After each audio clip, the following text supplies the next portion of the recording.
ٹھیک ہے.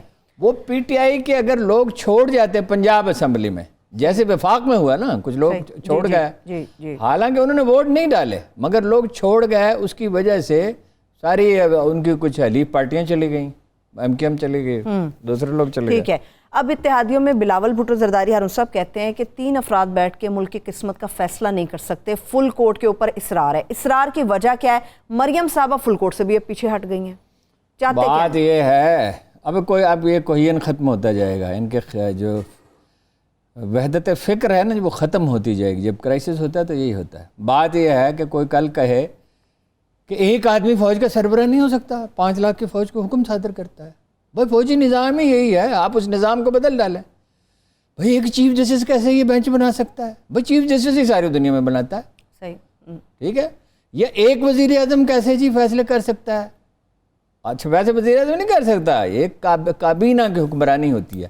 لیکن کبھی آپ نے سنا ہے کہ وزیر اعظم نے کوئی فیصلہ کیا اور کابینہ نے کہہ دو کہ ہم نہیں مانتے؟ جی. تو یہ تو سسٹم یہی ہے نا کہ جج انہوں نے تو ہر چیز کا جواب، جتنے سوالات ان کے وکلاء چودھری شجاعت کے وکیل نے، حمزہ شہباز کے وکیل نے، سرکاری وکیل نے جتنے اعتراضات اٹھائے، ججوں نے تو فوراً اس کا جواب دیا. وہ تو پوری طرح تیاری کر کے آئے تھے. انہوں نے پوری طرح سنا، ہر سوال کا جواب دیا. اور اس میں عرفان قادر صاحب کا رویہ بڑا اگریسو تھا ہارون صاحب. عرفان قادر صاحب کا مزاج یہی ہے، ہمیشہ وہ اگریسو رہتے ہیں. اس کے پیچھے واقعات ہیں جس کا وقت نہیں ہے. یہ ایک دن میں نہیں ہوا، یہ کئی واقعات کی وجہ سے ایک بڑا طویل پس منظر ہے. اور میرا نہیں خیال کہ وہ کوئی آئینی امور کے کوئی بڑے ایکسپرٹ ہیں، انہیں وکیل کوئی دوسرا رکھنا چاہیے تھا. خود پی ٹی آئی بھی میرا خیال تھا کہ شاید اعتزاز احسن صاحب سے مشورہ کرے گی، پتہ نہیں کیوں نہیں. ویسے علی ظفر بہت اچھے بڑے وکیل ہیں، بڑے باپ کے بیٹے ہیں، ساری زندگی ان کی اسی ماحول میں گزری ہے. لیکن اعتزاز احسن دلائل بہتر دیتے، پریزنٹیشن بہتر ہوتی ہے، بڑی اہم ہے. تو عرفان قادر کوئی بڑے وکیل نہیں ہیں. پھر وکیلوں کا بعض کا مزاج یہی ہوتا ہے، جیسے ہمارے دوست اکرم شیخ صاحب کا ہے، اگریسو لب و لہجے اختیار کریں، دباؤ ڈالنے کی کوشش کریں. وہ مشتاق یوسفی نے قائد اعظم کے بارے میں لکھا ہے، وہ آخری دفعہ جب عدالت میں پیش ہوئے تو وہ اس وقت ایک ینگ آدمی تھے، وہ اس عدالت میں گئے، آگرہ میں تھی وہ سماعت. تو انہوں نے لکھا کہ مخالف وکیل تو رہے، ایک طرف جج بھی ڈرے ہوئے تھے. وہ حالانکہ وہ لہجہ ان کا سخت ہوتا تھا اور اصرار بہت کرتے تھے اپنی رائے پہ. وہ مقدمہ قائد اعظم کا تو معاملہ یہ تھا کہ وہ مقدمہ لیتے ہی نہیں تھے. جو مقدمہ صحیح نہیں ہے وہ لیتے ہی نہیں تھے. یہ ایک بنیادی نقطہ ہے. یہ اور طرح کے وکیل ہیں. اب یہ دنیا بدلی ہوئی دنیا ہے.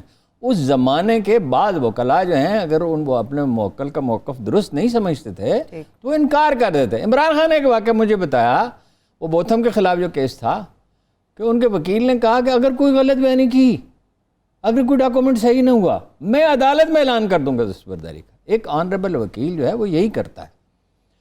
تو اب تو یہ نا عرفان قادر صاحب کو معلوم تھا اچھی طرح سے کہ موقف صحیح نہیں ہے. 19 دفعہ عدالت نے پوچھا، 19 دفعہ کہ یہ اس کی کیا تعبیر ہے کہ یہ اس میں لکھا ہوا پارلیمانی پارٹی. اچھا 19 دفعہ.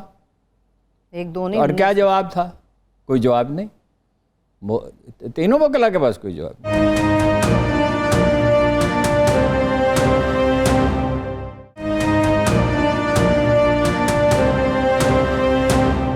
مریم صاحب نے ہارون صاحب جو باتیں کی، جتنی بھی اگریسولی انہوں نے باتیں کی ہیں، مولانا صاحب نے کہا ہے کہ یہ وہ باتیں ہیں جو تمام قائدین کی متفقہ رائے جو مریم صاحبہ باتیں کر رہی ہیں پریس کانفرنس کے اندر بیٹھ کر. نہیں، وہ تو عدالت پہ عدم اعتماد کیا ہے نا انہوں نے.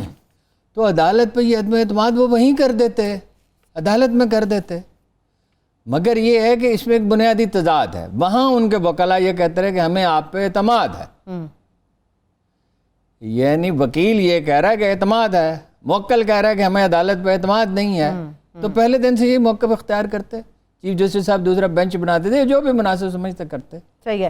تو کیا وقت حاصل کرنا مقصود ہے ہارون صاحب اس معاملے میں؟ ظاہر ہے. اس کی وجہ کیا ہے؟ بس یہی ہے بنیادی نقطہ، آپ نے صحیح نتیجہ خاص کر لیا. وقت حاصل کرنا ہے ستمبر تک. جتنا ڈیلے کر، ایک تو یہ ہوتا ہے ایسے معاملے میں کہ جتنا ڈیلے کیا جا سکتا ہے اتنا ڈیلے کر لیا جائے. اور اس دوران ممکن ہے کہ کوئی ایسا ہتھیار ہاتھ لگے، کوئی مخالف کوئی غلطی کرتا ہے، اس کا فائدہ اٹھایا جائے، اور کوئی لوگ مل جائیں، کچھ بھی ہو سکتا ہے. لیکن یہ ہے کہ ستمبر تک تو خیر سوال ہی نہیں پیدا ہوتا. جو بھی فیصلہ ہونا ہے جلدی ہو جائے گا، اور میرا تو خیال ہے شاید کل ہی ہو جائے، نہیں تو 2-3 دن میں ہو جائے گا۔ تو وہ اپنا مطلب یہ ہے کہ نئے چیف آف آرمی اسٹاف کے تقرر کا مسئلہ ہے نا جی، یہ معاملہ ہے۔ حالانکہ کبھی اس کا کوئی فائدہ نہیں ہوا۔ دیکھیے چیف آف آرمی اسٹاف جب ٹیک اوور کر لیتا ہے، مجھے اچھی طرح یاد ہے کہ مجھے ایک بہت ہی قابل اعتماد آدمی نے بتایا کہ جس نے جنرل اشفاق پرویز کیانی نے ٹیک اوور کیا، جنرل کیانی صاحب نہیں بن رہے تھے، اور لاہور کے کور کمانڈر کا مجھے یاد نہیں ہے کیا نام ہے، انہیں بنایا جا رہا تھا، وہ آخری وقت میں ایک غلطی ان سے ہو گئی۔ اچھا۔ فوج میں روایت، میں آپ کو بتاتا ہوں، فوج میں روایت یہ ہے کہ بتایا نہیں جاتا، اس ایک آدمی کو بتا دیا جاتا اور وہ کسی کو بتاتا نہیں ہے۔ انہوں نے جناب اپنا بتا دیا اور بات نکل گئی، اس کا بہت برا منایا گیا۔ تو پھر جنرل اشفاق پرویز کیانی کرائے فال بنا میں منت دیوانہ زدن، کیا ہے فارسی کا مصرع، تو انہوں نے اپنے بھائیوں کو بلایا، ٹھیک، ان کے بھائی تو متنازع ہی ہیں، تو انہوں نے بلایا، ان سے کہا کہ now I belong to Pakistan army, اور انہیں یہ بتایا کہ اب آپ مجھ سے ملاقات کرنی ہو تو ٹیلی فون کر کے آئیے گا وقت لے کر۔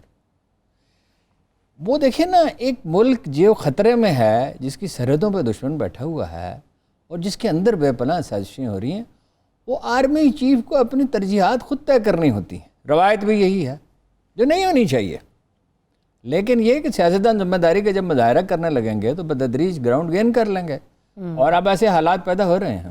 صحیح ہے۔ عمران خان صاحب کے بارے میں تو ہارون صاحب بڑی باتیں آ رہی تھی، ابھی بھی چل رہی ہیں، شاید انہوں نے بھی کچھ سوچا، کوئی نام؟ میرے نہیں خیال، وہ اس کی تردید کر چکے ہیں، ہاں، اور ہمارے پاس کوئی تحقیق کا وقت نہیں۔ وہ کہتے ہیں میں جنرل فیاض حمید کو بنانے کا کوئی ارادہ نہیں رکھتا تھا۔ میرا اپنا خیال یہی ہے کہ نہیں، دیکھیے نا، جو جتنی بحث جب شروع ہو گئی تھی جنرل فیاض حمید کے بارے میں، تو اس میں مطلب کامن سینس یہی کہتی ہے کہ نہ بنائے جاتے، وہ کوئی اور آدمی بنایا جاتا، ٹھیک، وہ سینئرز میں سے۔ اور دیکھیے اس کا کوئی فائدہ نہیں ہوتا، آپ کسی کو بنا دیں اس سے، تو دیکھیے مثلا جنرل کیانی سے میں نے پوچھا کہ 2013 کے الیکشن میں آپ نے مداخلت کیوں نہیں کی، مطلب اس کو یقینی کیوں نہیں بنایا کہ کسی طرح کی دھاندلی نہ ہو؟ ہم نے ڈٹ کے دھاندلی کی، نون لیگ نے کی، اور وہ سپریم کورٹ کے فیصلے میں ہے کہ انہوں نے کی۔ تو انہوں نے کہا کہ مجھے تو یہ فکر لاحق تھی کہ فوج کی نیک نامی کسی طرح بچ رہے، فوج انوالو نہ ہو اس میں، اس لیے کہ ہمیں اختیار تو دے نہیں رہے تھے مداخلت کا، یعنی اگر دھاندلی ہو رہی ہو تو انہوں نے کہا کہ ہمیں اختیار دیں کہ اس وقت پولنگ کچھ دیر کے لیے روک دی جائے۔ تو اس کی تو اتنی بڑی ذمہ داری ہوتی ہے، اور وہ دیکھیے اسے اپنی فوج کو ساتھ لے کے چلنا ہوتا ہے۔